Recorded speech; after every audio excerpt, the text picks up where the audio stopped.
This is ACOFAE.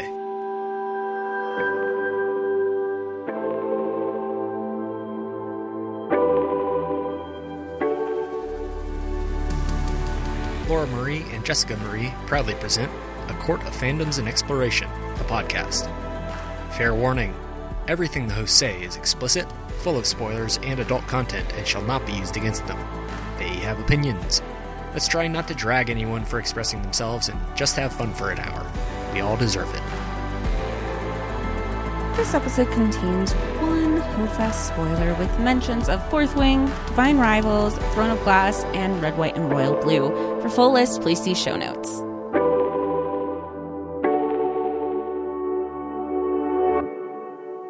Hi, everybody, and welcome to A Court of Fandoms and Exploration, your weekly deep dive into the fantasy, literature, and fandoms that we love.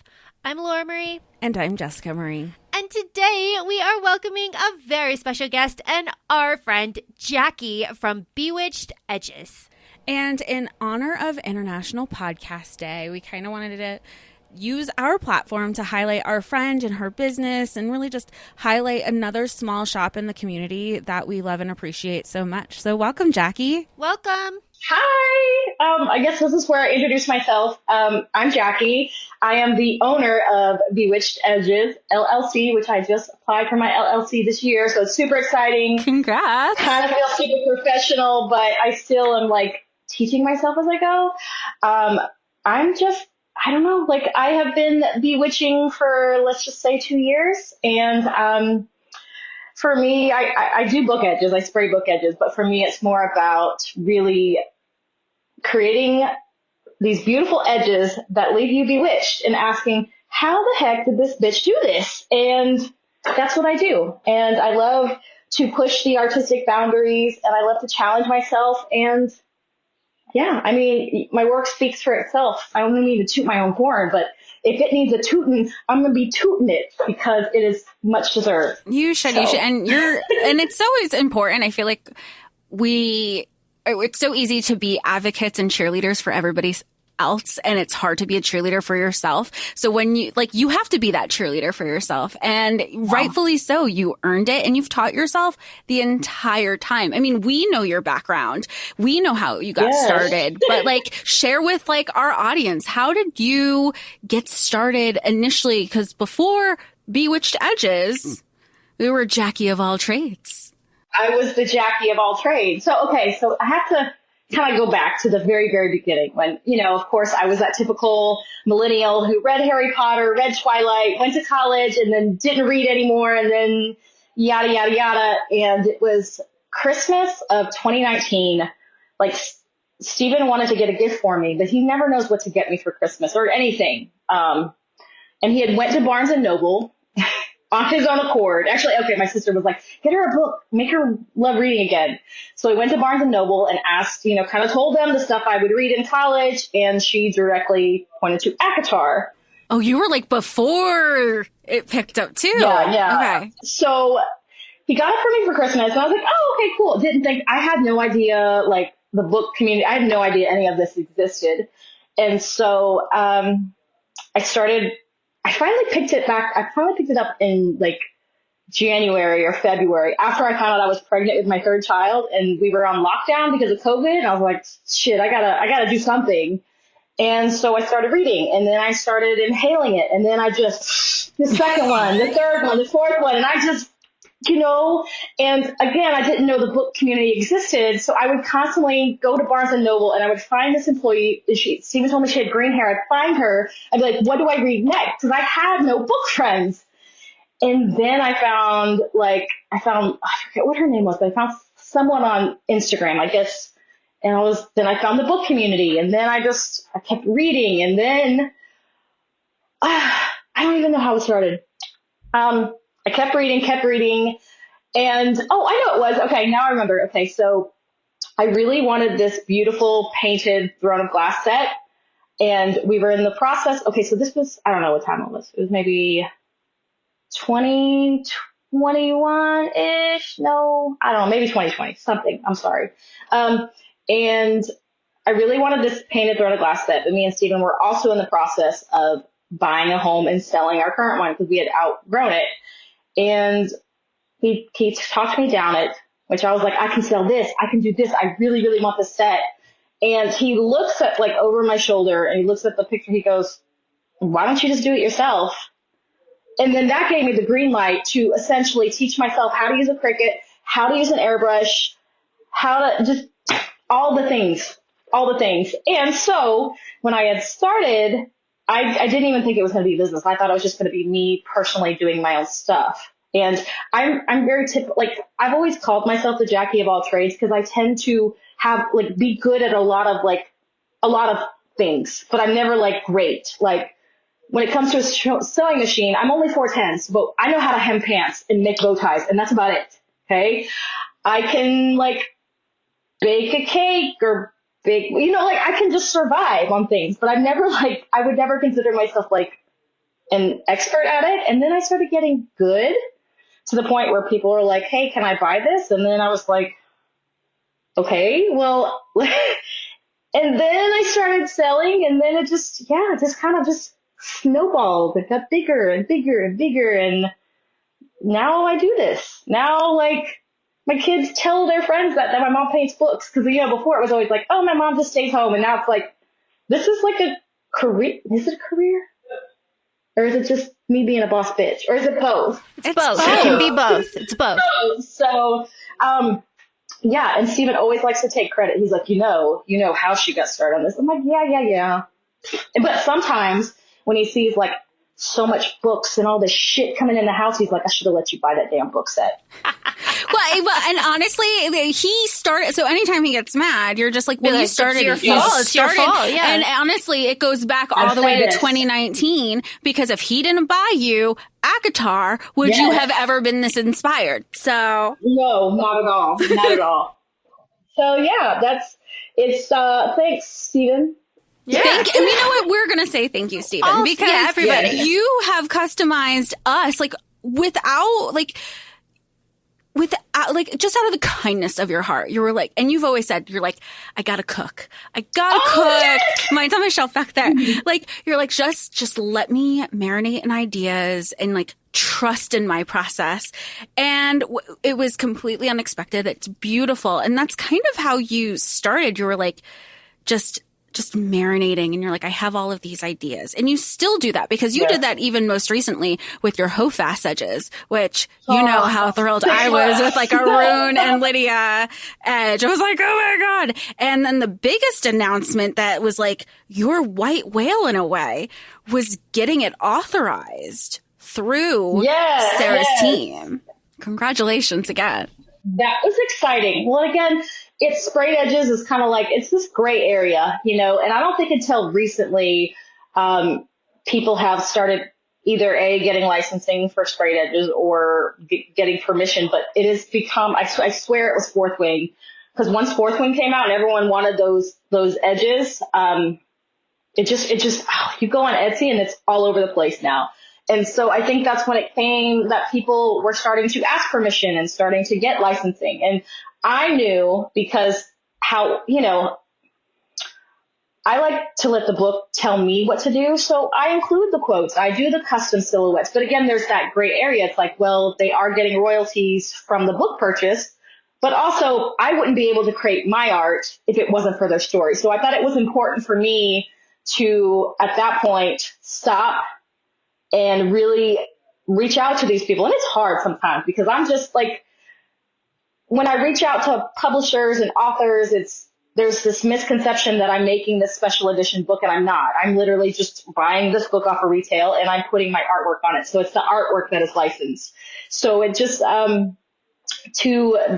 to be like, actually have a contract with SJM and to have a contract with Rebecca Yaros is just like, it was really like exciting for me because it really kind of sets the standard on kind of like, like, I know for me personally, like certain things I want to be licensed or permission. But I think it kind of sets the standard because again, it's with certain edges, like not having the rights to, if you were to put a hockey puck or on edges, there's no intellectual property on that. But if you are myself, who has taken Emily Rath's characters and has drawn them and put them on book edges and has the rays on there. Yeah, that's intellectual property right there. So, there's a lot of ones that are still in limbo that I'm trying, hopefully we'll get the ball rolling. But I mean, still, even if I'm not able to obtain or get permission or whatnot, I love these authors so much. I'll still paint my personal books because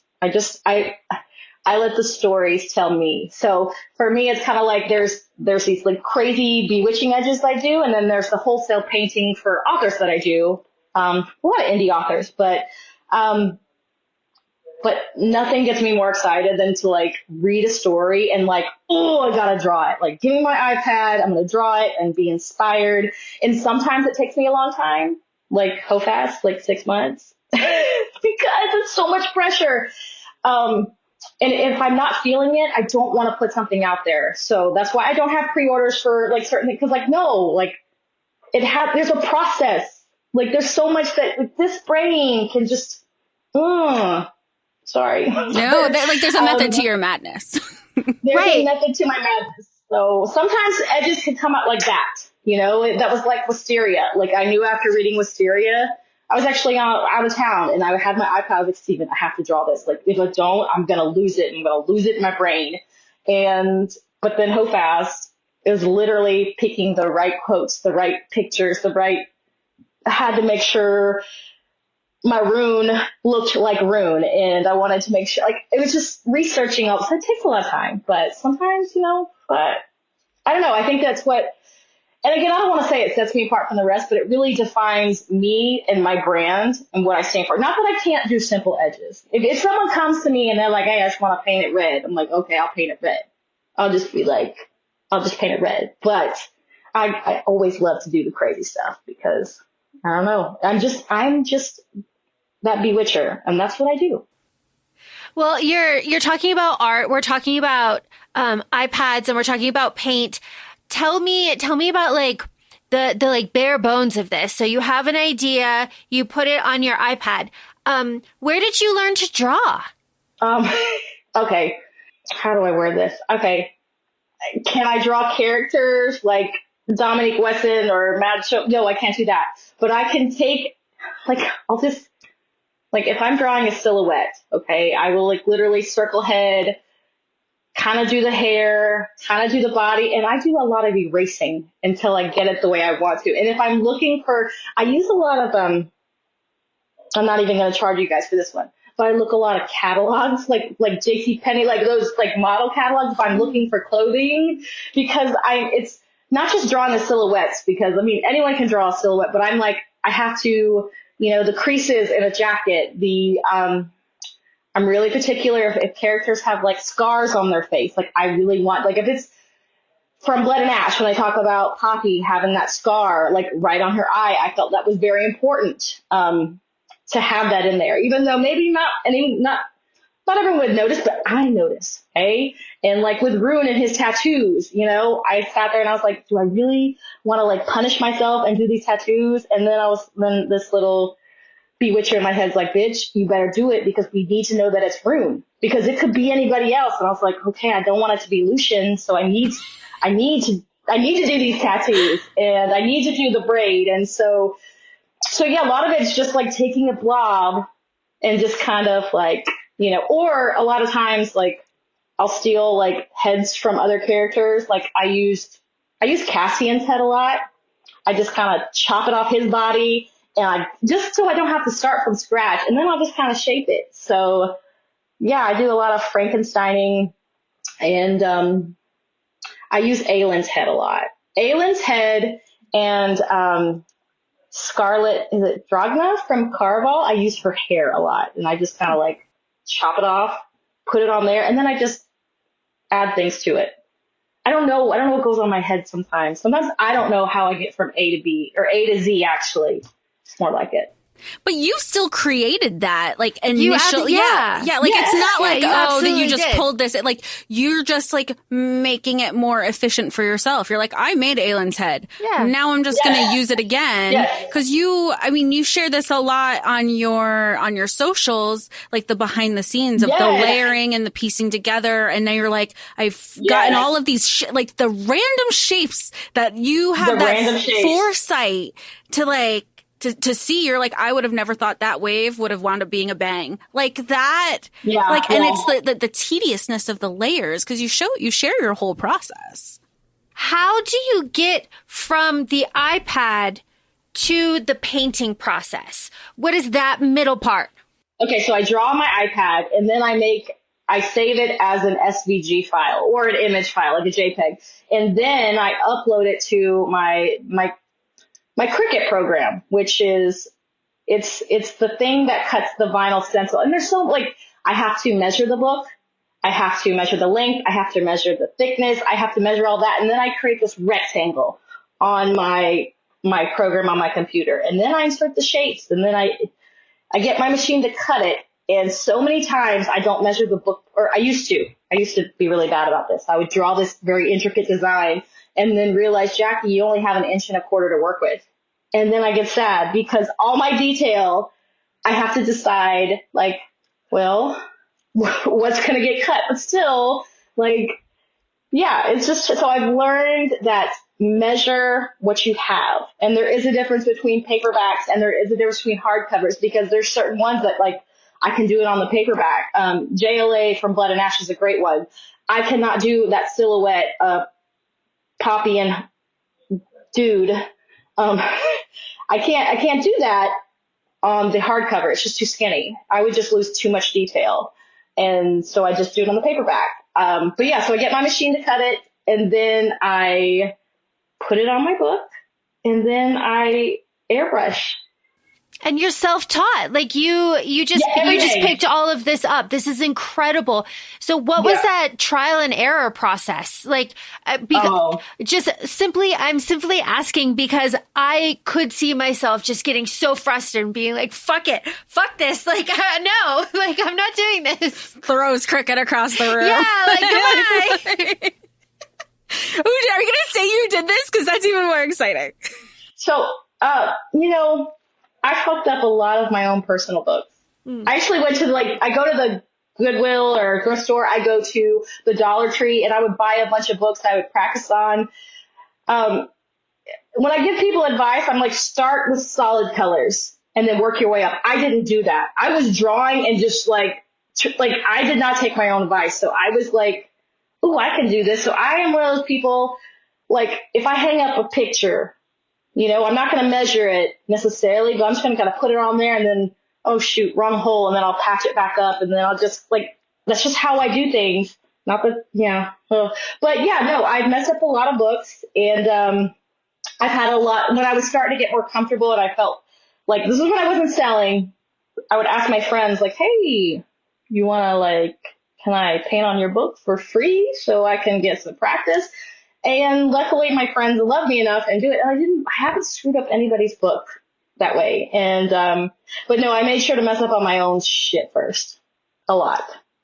Or even on Steven's book, because he reads a lot of it's nonfiction. He's like, why did you paint this autobiography rainbow? I was like, because I needed to practice my rainbow ombre. Jeez. Obviously. Yes, Steven, you did this. You started. I feel like that just ends every argument. Yeah. You'd be like, well, you know what? You can go back in time to December 2019 and talk to me then. Yes. Yeah, exactly. So, but yeah, no.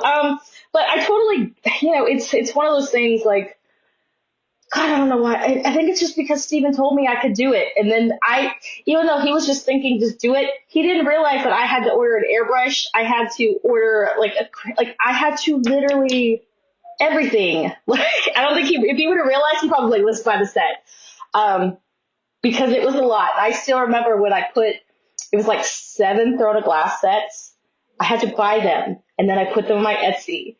And I was like, either this is really going to be bad, or it's really going to be bad. Cause I just like, I didn't know cause what I was doing was so different than everything that was out there. And that was the thing when I was researching, like, I remember the first book I painted was, I call it my wish version of, Fairy Loot's, what is it called? The Prison Healer, because I didn't get like the fancy Prison Healer. So I literally just, I drew it, but I did copy it. I tried to make it look, but it was definitely the wish version. And I looked at it and I was happy because it was my first time painting, but it didn't give me that, like, I don't want to be the wish version. So I was like, what could I do that could just make me stand out?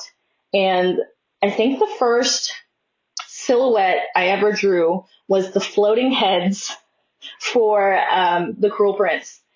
And I was just like, okay, this is cool. And so I don't know. I always like, even now when I look at, like, if I'm thinking about doing a design or like a book, I'll look and see what's out there. And if I can't do anything that is like distinctly different, I either will put it on pause until I like dream about it one day and it comes to my brain. Like, this is Divine Rivals for me because there's so many great Divine Rivals out there. I'm super intimidated. So I haven't, but I am like, I'm hoping it'll just kind of come to me. But I feel like if I can't do it in my bewitching way, I don't want to do it at all. And I know that kind of hurts me in a lot of ways, but like, I feel like it's more important for me to stay true to my brand and true. Like, I want, like, when people have my books on their shelves, like, I want them to know, like, that's Bewitched Edges. Like, I get my own shelf. I get my own space. Okay. And, I don't know. Again, pat myself on the back, but rightfully so. Like, don't be humble about it. Yeah, no, don't be humble at all. When did you know that this was going to be a business, like capital B? Oh, when did I know? I think, okay, so there was one when all my photoglass sets sold out, which I was really worried they weren't going to sell because literally the day after I put them on my Etsy store, that's when SJM announced that they were getting all new covers. And I was like, oh, fuck me. Like, whoa, I felt like that was the universe just saying, like, take that. But it's okay because, like, I felt like, they're going to sell because the artwork behind it. But I really knew when a Star Wars fan reached out to me, and they wanted me to paint their, like, custom books that they had, and they wanted me to, like, draw the X-Wing thing, and I was so nervous because, like, I know Star Wars fans are, like, really big into collectibles, and, like, it's not like, if someone sends me, like, their personal, like, I don't know, ACOTAR book, I know if I mess up, I'll just buy another one, and I'll replace it. You know what I'm saying? So I have that, like, it's like my safety net. I didn't have a safety net with this Star Wars thing, so I was so nervous. I probably cut the stencil like 6 times because I was like, oh my God, it's not going to be perfect. Not going to be perfect. I waited till my kids were asleep so they didn't bother me because my kids are it's just my spawn. No. When I finally was done with it and because he could have asked anybody. Like, I barely had any, like, what is it? Like, I didn't have much sales. I didn't have any stuff. Like, the fact that he reached out to me and I'm like, there are a ton of great artists out there. It kind of was like, well, okay, maybe it's turning into something. And then I started getting requests, or why don't you try to do this? So I'm like, okay. And then it got me reading more and then inspired me more. And then now you have me, this 2.0 version.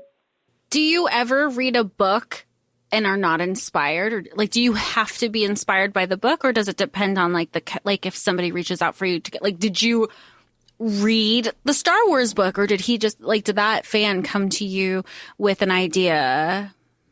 So you were like, I don't have to do anything. Because there's layers.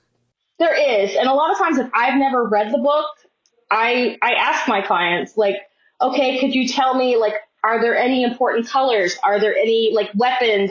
Because if someone is coming out to me and they're like, hey, I'll use Allie Hazelwood, for example. Okay, it's so when I did the Hedgehog on, is it Love Theoretically? I hadn't read that book, and I had no idea what direction to go. So I was like, no, you tell me. And oh boy, did she tell me. She said she wanted a cheese wedge. She wanted a hedgehog. She wanted a mug of hot chocolate. And then she wanted the atoms.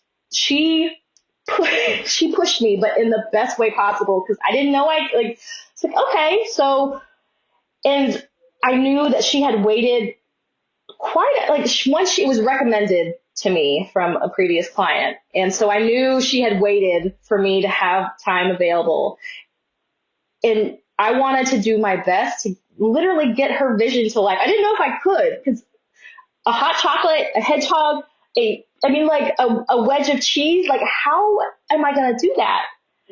But I really wanted to pull it off for her. So like literally it was not only it was probably like almost a month of me drawing and just kind of like, maybe not a month. Well, maybe, I don't know. It seemed like a long time in my head. Because we had 2 commissions and, because I wanted it just right. And I would send her something and then she would be like, well, let's do this. And like we went back and forth between each other and, I finally got it right. And it's really, I feel confident in my art when I feel like before, if I would have had this and I would have just started, I would have ran to the thrift store and bought a book that was the same size. I would have practiced on that book. But now I'm comfortable in my skills that I'm like, I got this. So, I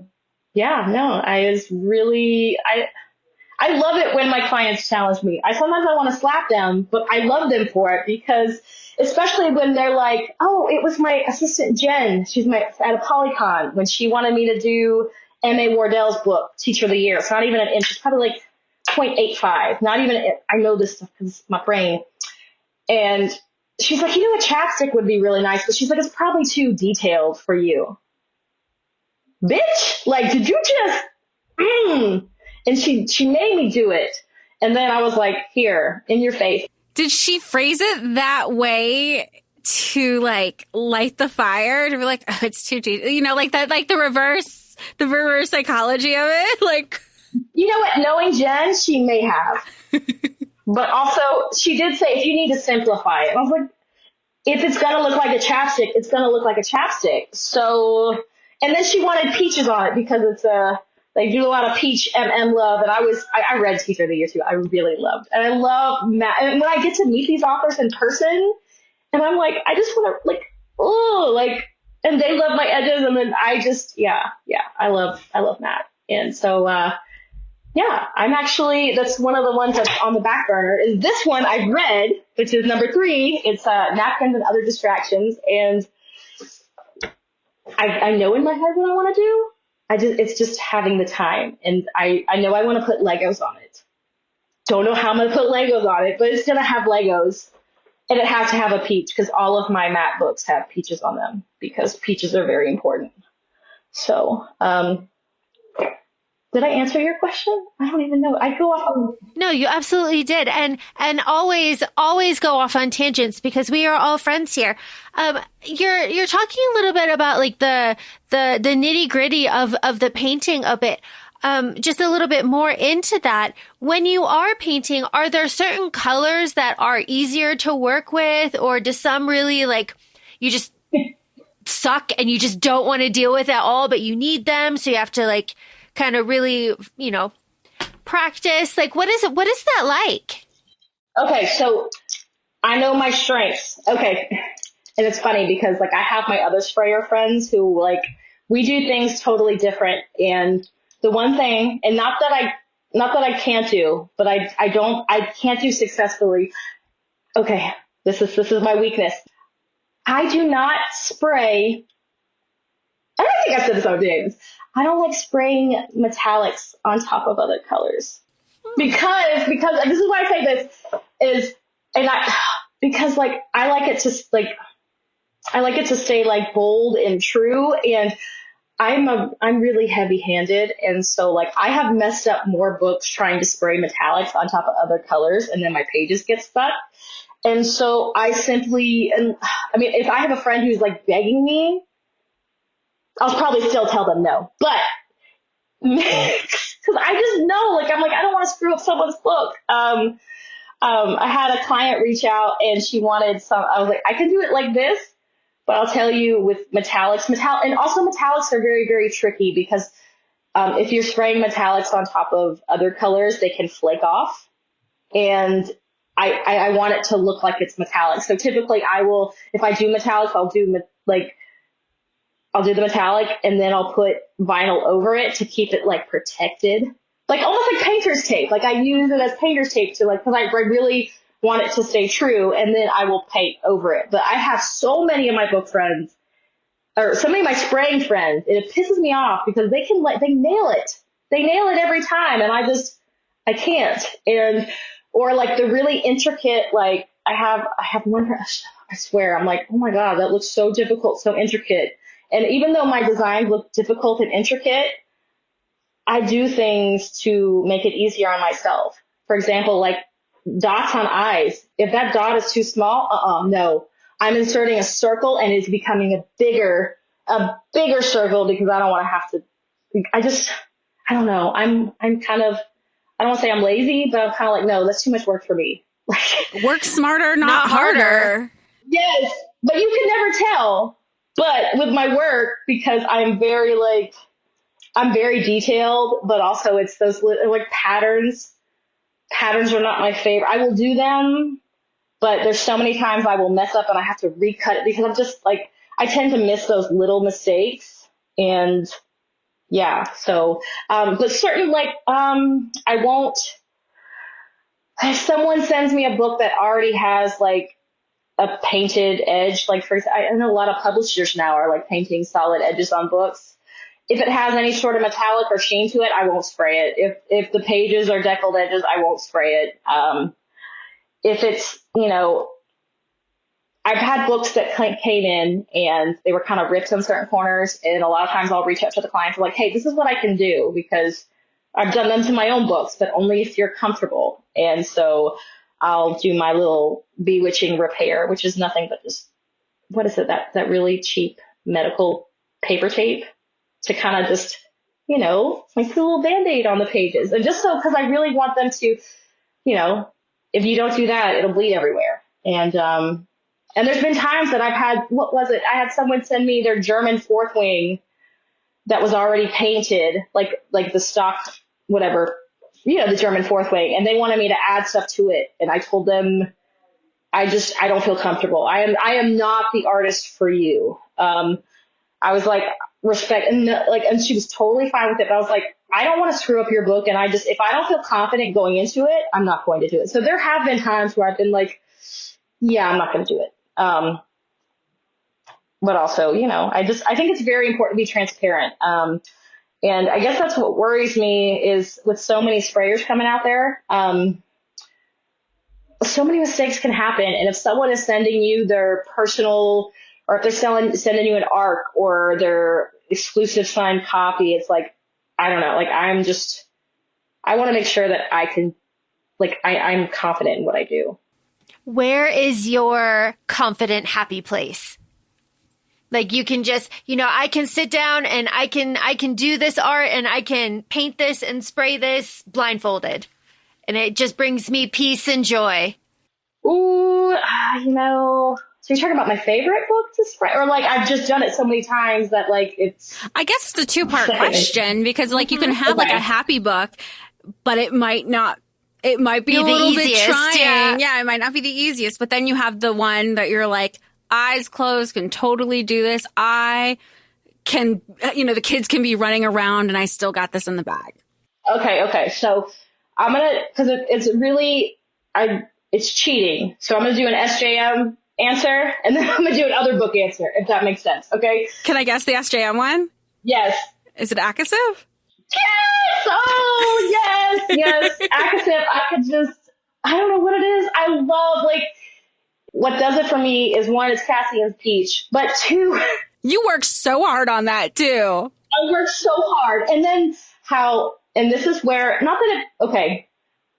Nesta in the books is described as having her hair up in the braid, but sometimes I see fan art, and it's fine that her hair is down, but I knew going into drawing for ACOSF that I needed to make sure Nesta looked like Nesta. I didn't want you to look at it and be like, oh, it's Cassian, no, blah, blah, blah. No, this is Nesta. And it was important for me to do her hair. And again, don't know if anyone notices, but the outfit she's wearing, the little skinny straps, that's the outfit that she wears to the thing where she's dancing with Eris.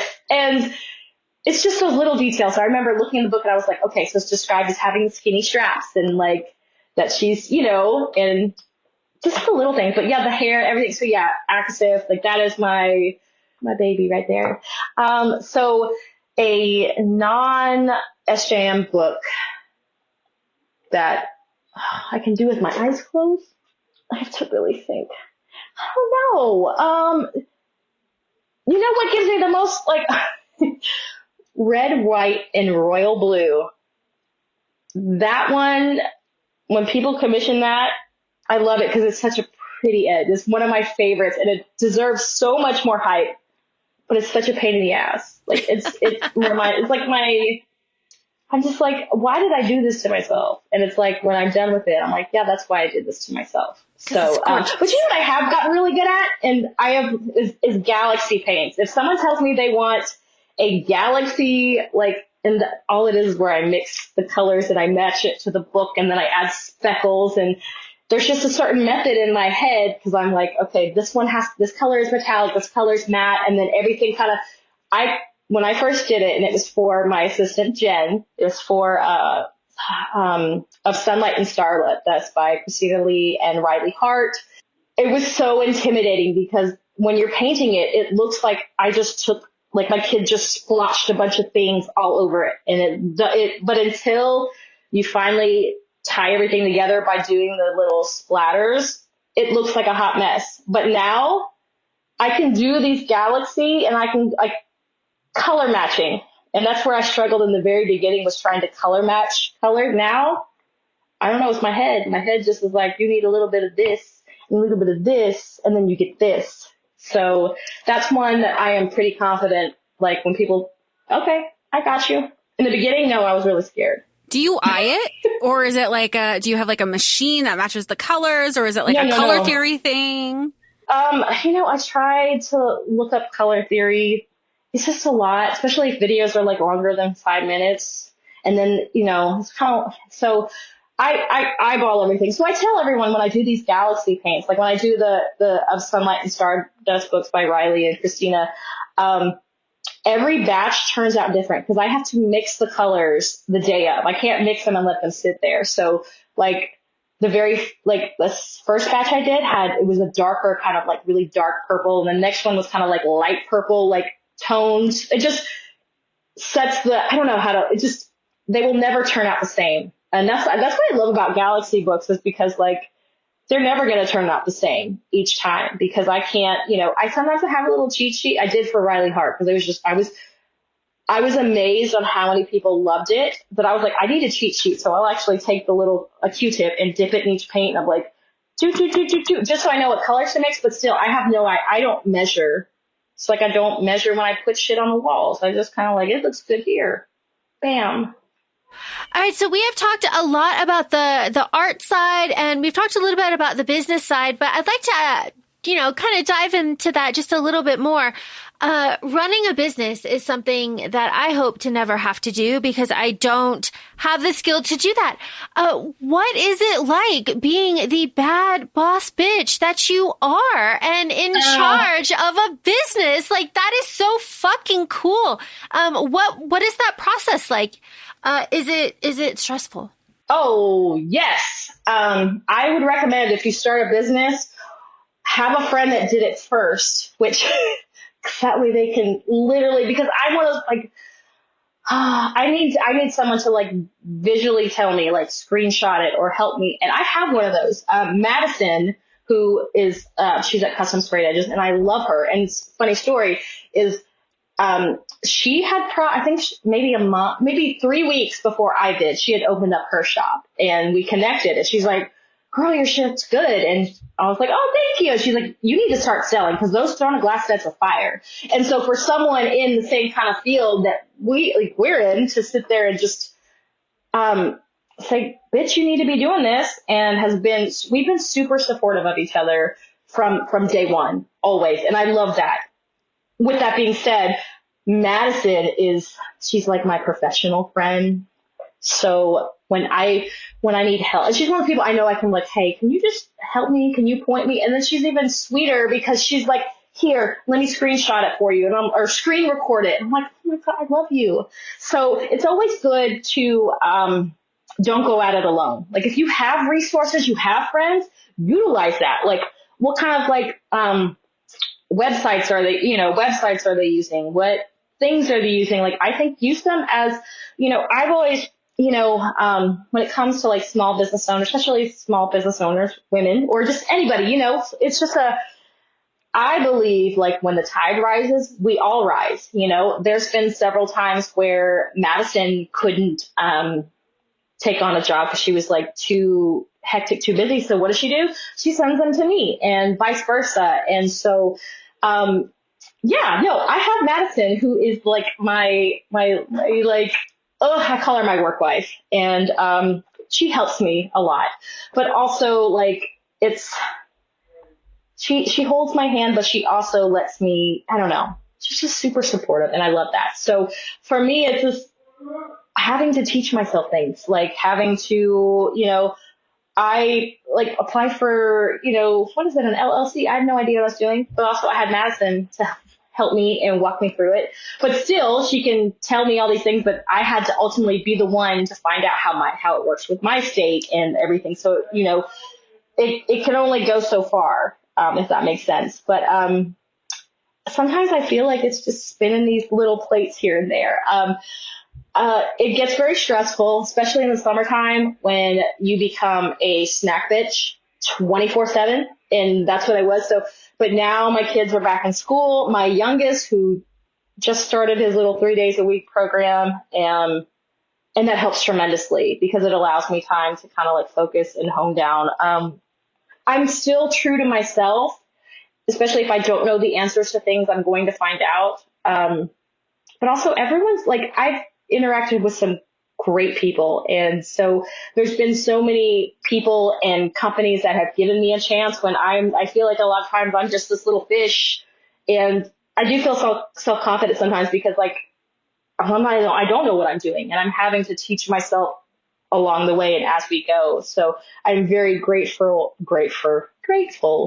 that people have taken a chance on me. There's a lot of other people that could do it and a lot of other great artists, and the fact that they choose me means a lot to me. So sweet. Oh my gosh. Well, they choose you because you are wonderful. And we know that you are wonderful because we have some of your products and we love them so much. And obviously you have great skill and great talent, and you are running a successful business. So my question for you kind of is, when you're talking about like you're spraying books, you're painting books, and there are a lot of very passionate people across the fandoms, right? So I guess my question to you would be like, how do you kind of manage the more negative aspects of owning a business? Like, how do you manage somebody that's like, hey, that's shit? How do you deal with that? Well, okay, so either A, I'm not making shit, or B, I'm just not that big yet that I haven't encountered the haters drinking the haterade. But with that being said, so there was a big topic in the sprayed edge community of whether if an author does not want you to paint their books. And specifically this ties to really indie authors, on kind of like them. And I totally get that. I totally respect that. So regardless of whether I feel like even if I don't have quotes or anything, I like to ask indie authors especially for permission, because I know how hard they work. I like to ask permission, or if they want licensing, because there was this big like debacle that happened where it was like, if an author doesn't want you to spray their edges, are you allowed to? And there's the legality, and then there's the ethical side, because technically if you purchase the book, you can technically do whatever you want.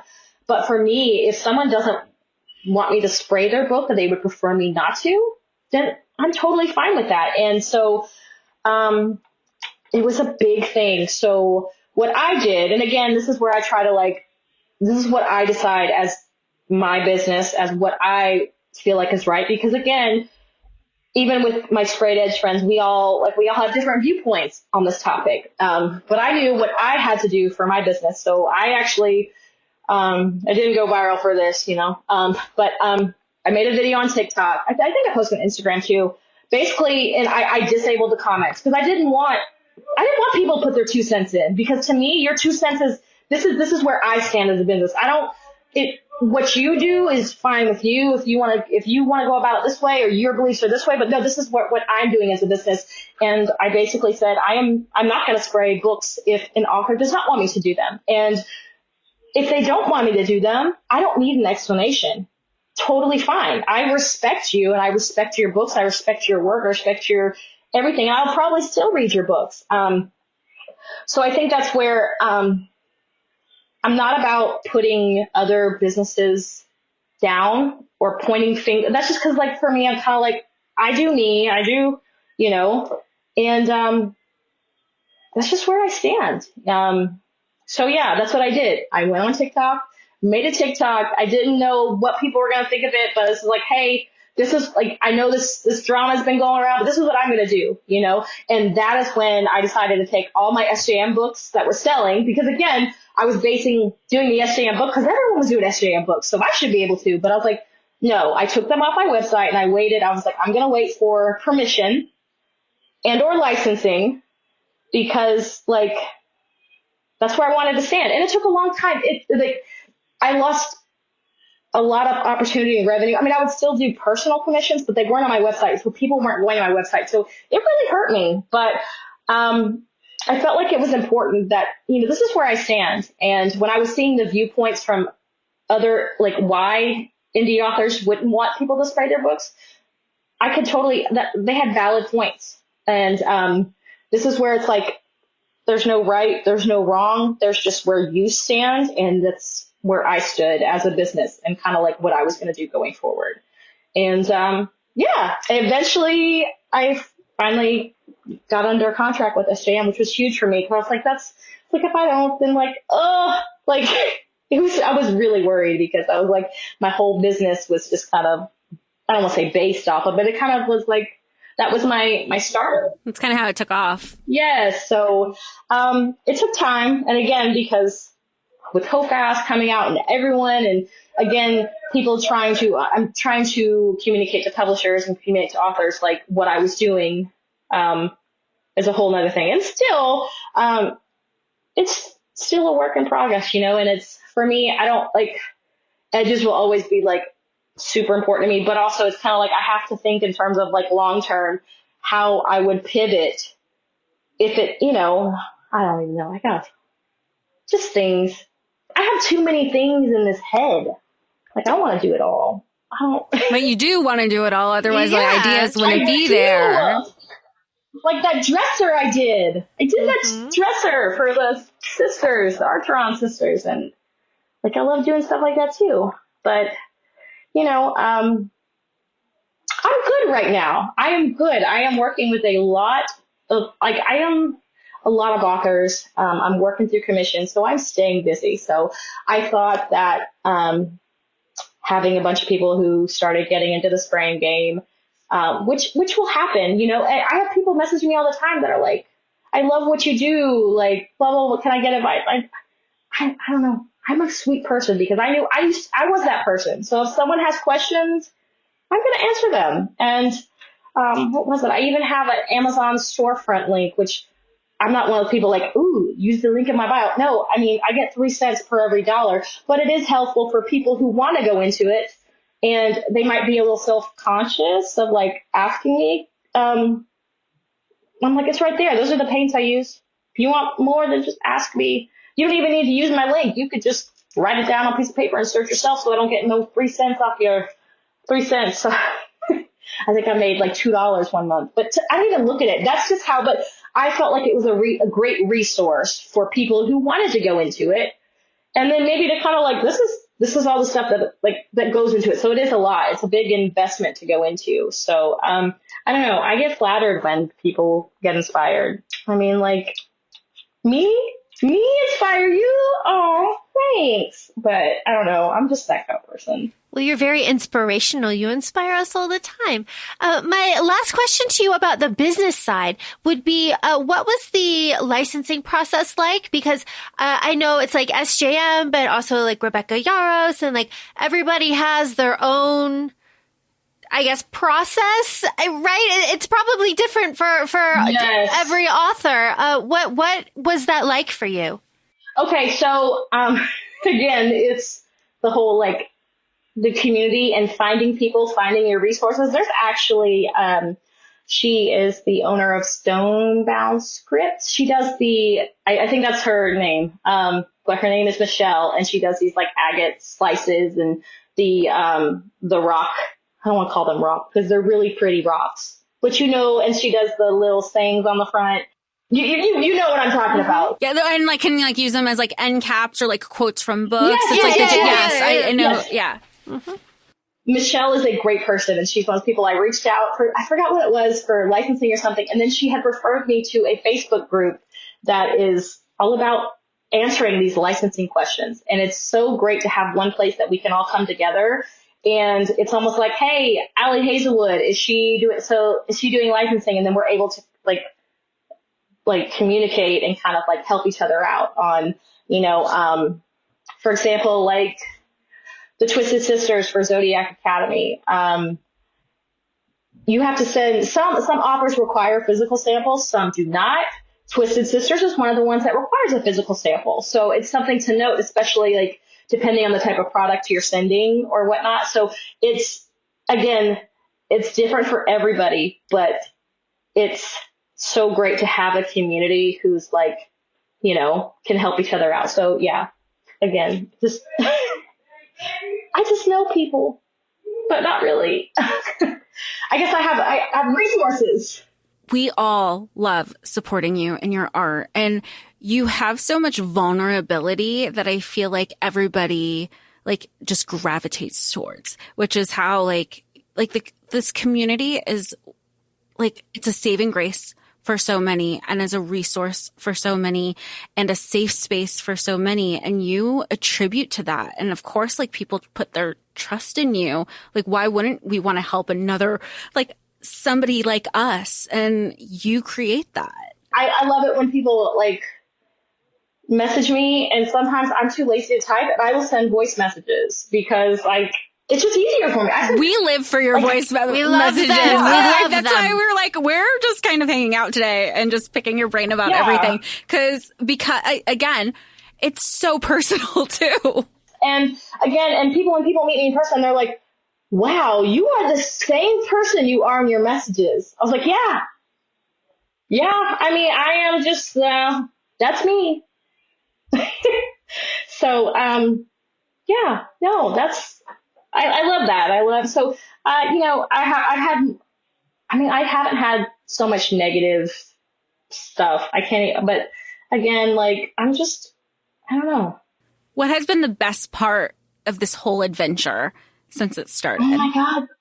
The friends, like people don't realize if you like message me, we've already become friends and you are stuck with me. Like, I'm sorry. So, but no, like cause it's, there's times where it's like, I'm in this rut and I'm just, nothing like your freaking friends who don't even live anywhere near you to support you and get you out of that rut and let you know that you are a bad bitch and you got this. And, cause like I've had some, bumps and kind of like difficult things that have happened. And, I have my friends that are just constantly there. And it's like, I feel like the ones that I feel like I've known them for so long. And that's just because like I found my people, and it's harder when you get older and you're not like interacting with people on a daily basis. Like I'm, like I said, I am a snack bitch. I am a butt checker. Like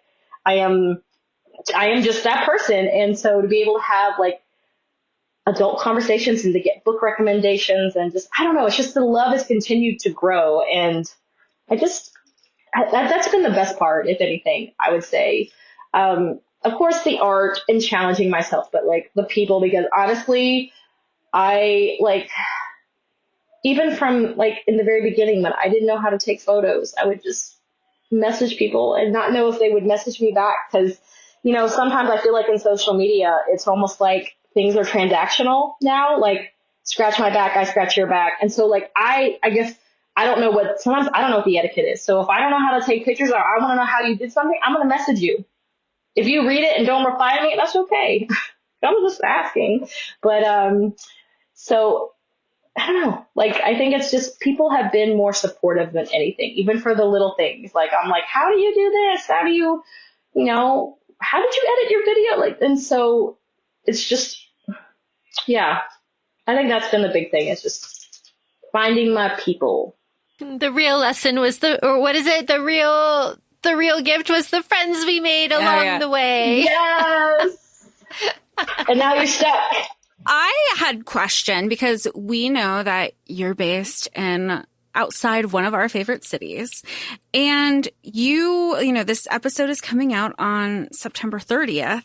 We're gearing up into like holiday season, Papa Noel, like the festivities that New Orleans brings. And so like, how are you prepping for that? Are you pausing on commissions? Are you just like, you know, just kind of like DM situation? Like how are you taking a pause? Are you like, case by case? Like, are you overwhelmed yet? I'm always overwhelmed, but that's just, I have these like plates spinning. What is it? So with commissions, people can fill out the form in my Instagram bio and fill it out that way. But one big thing is I put on there is like, what is your flexible turnaround time? Because honestly, like if it's a gift for somebody or something and I want to make sure to have it. I'm curious. So I'm sorry, going back. We can go through that. So I really look at the dates. As much as I love personal commissions, I love drawing, I love creating things. Author wholesale orders are where the money is at. So those tend to take precedence. So then I tend to work my commissions in. But you know, like I have timelines and things like, what was it? The Romanticon. Like if a bunch of my authors that come back, like I try to get ahead of the game. So if like they can send me a test copy, I'm going to do a test copy. I'm going to have all the stencils cut because I'm one of those people. I tend to be either I'm early or I'm late. So I try to be early. So I try to be as proactive as possible.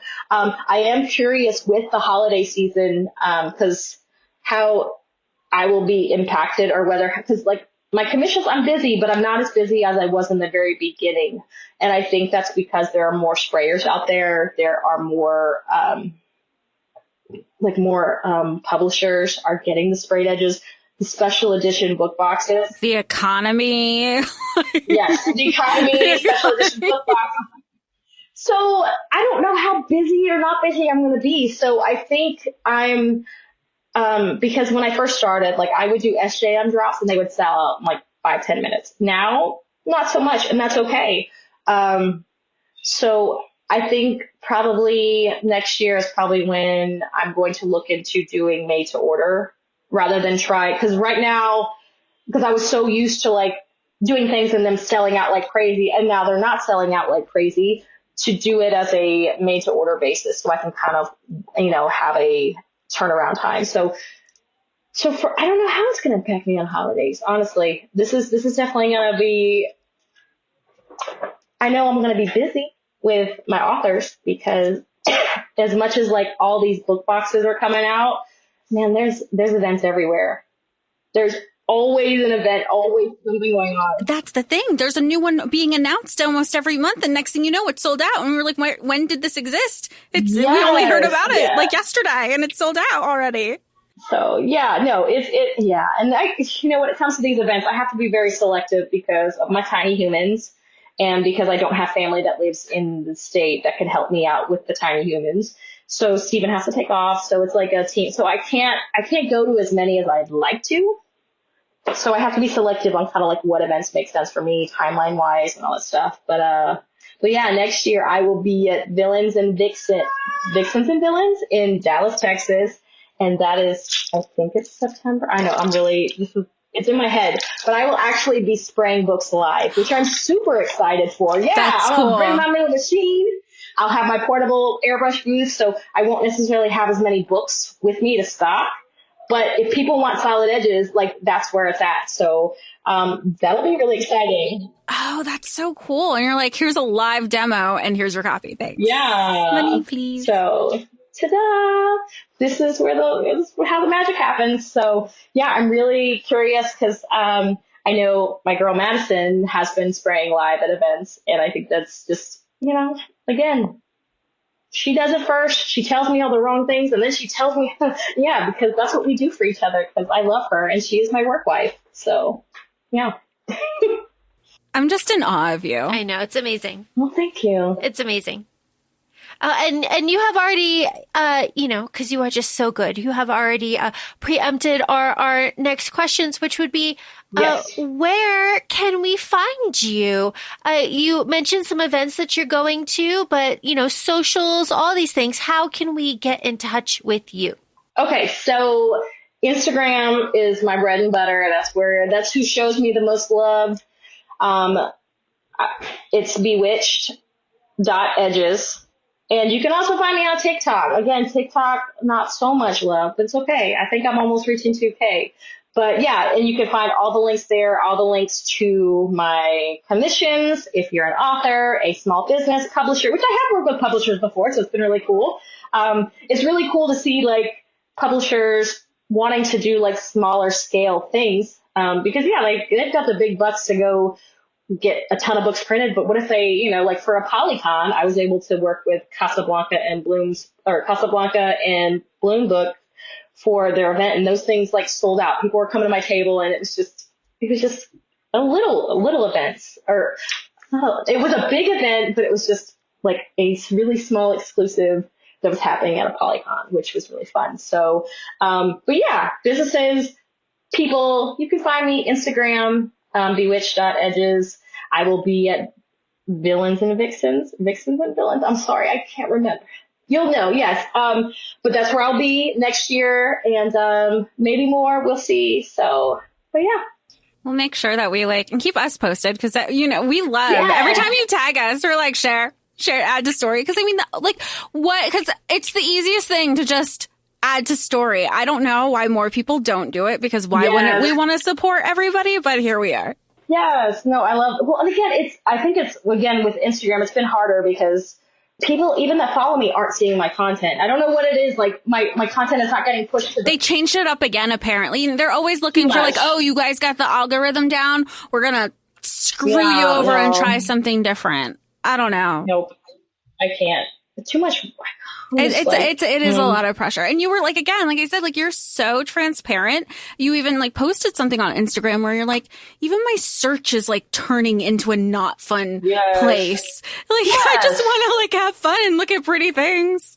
Yeah. And now I'm getting all these, how to go low. I'm like, why? And again, it's because you get caught in these little rabbit holes. And then because you're trying so desperately to find the secret sauce, and really, what is the secret sauce? It really is hit or miss.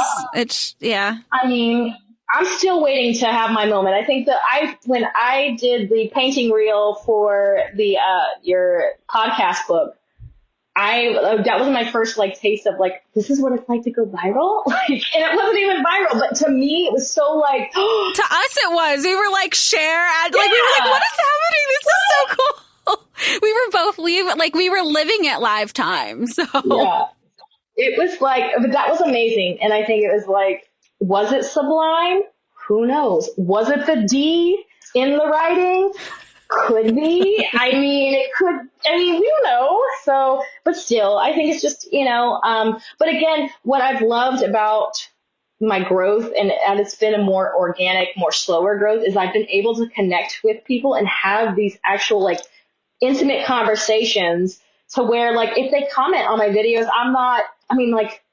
there's only so many times you can go, thanks, so I'm glad you love it. But to actually have more I don't know if that makes sustenance to your comment and to your, and I feel like I've been able to get that because I've had these conversations with individuals, and, you can't get that if you go too big, too fast. Well said. Well, thank you so much for taking the time and talking with us about your journey. We, of course, this is no surprise, absolutely adore you. So please feel free to come back. Always. You are always welcome here. We are all friends.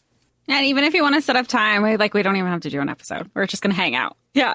No, thanks for making me feel cool. You are cool. Very cool. You are very cool. We appreciate you. We appreciate your time. And just thank you. Thank you for everything that you do for us, for the community, and just for yourself, world. too. Yeah. Like you are kind of the theme this year on ACOFAE has been like just a little bit of joy. And you are more than a little bit. You are so much joy. And thank you for bringing that. Well, I'm happy to deliver. We'll talk to you soon. Happy to serve. Bye. Bye.